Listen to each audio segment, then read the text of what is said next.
Hello, I am doing a camera review, well, a lens review, I guess, sort of a both combo, of the Sigma 18-55 EX-DC, which is a constant aperture of f2.8, and effectively is a focal range of 36 to 100 on the micro four thirds mount. No, not micro four thirds, 4/3 mount. 4/3, the original 4/3 with the, the mirror still in front of the sensor.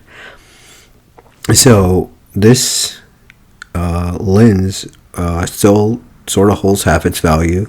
I paid almost $200 for it from my copy from KEH.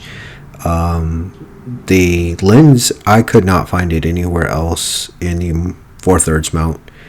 I have been using the Olympus E-500 for maybe 6 months now, maybe longer, probably longer, because I really wanted to get into using the Kodak sensor that's built into this camera, and so far the colors have been very pleasing. ISO performance is crap. Autofocus speed is crap.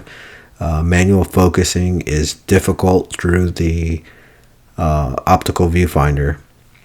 That's just what it is. It's a design from 2005, and this lens is a design from 2006.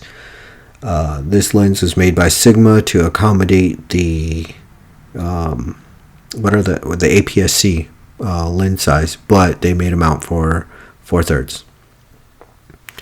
Okay, so let's talk about these little random facts here. All right, the lens itself creates a very unique look when paired with the E500's Kodak sensor with regards to color. The lens does throw it color cast, so that's something to watch out for sure. Someone has described it as being a urine color. Some of these photos, I'm giving you photo examples now. Some of these photos, most of these photos are actually straight out of camera JPEGs. A few of them, a handful of them have been edited. So I think maybe out of this collection, total of 4 of them have been corrected, but most of them have not. Anyway, back to the lens. The color is hit and miss. Sometimes the image colors are nice and sometimes they're not. That yellow cast will just ruin the shot, perhaps. So you kind of really have to figure out what kind of scenes are appropriate, and a lot of the time I like to work with my white balance set to daylight. So that's something else to consider. Auto white balance, of course, will compensate for that. Okay, so colors really do stand out from what you typically see on social media. The colors tend to pop.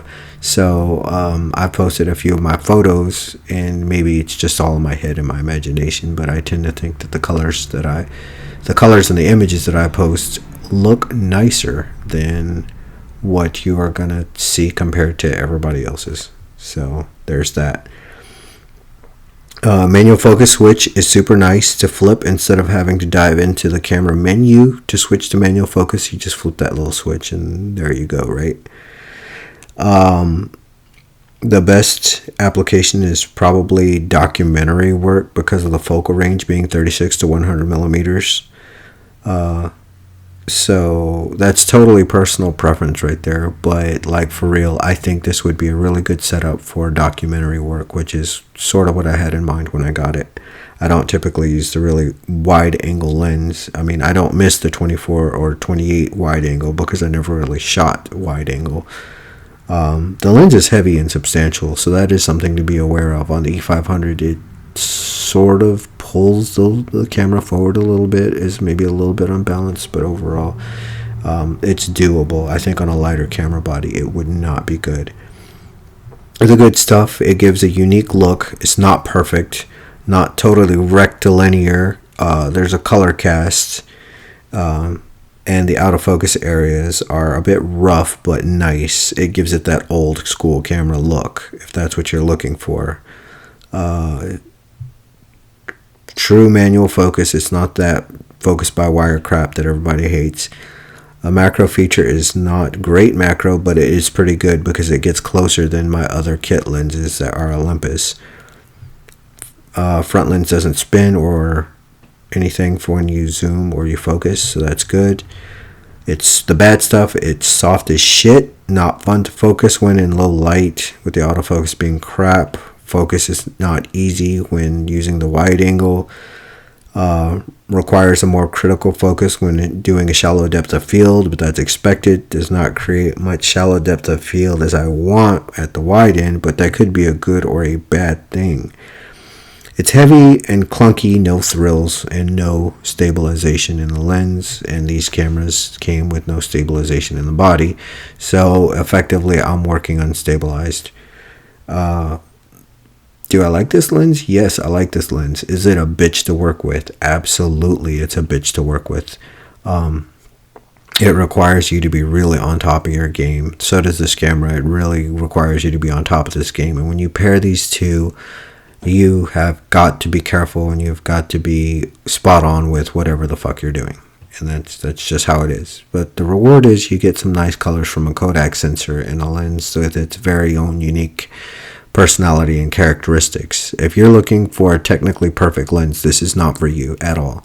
If you're looking for something that's unique and different and something that will just allow you to work your craft, by all means, this is a cool lens. It's hard to find though. I only found this one copy at KEH that was online. Maybe you'll find one somewhere else, but I don't know. Thank you for watching my video. I hope you enjoyed my images.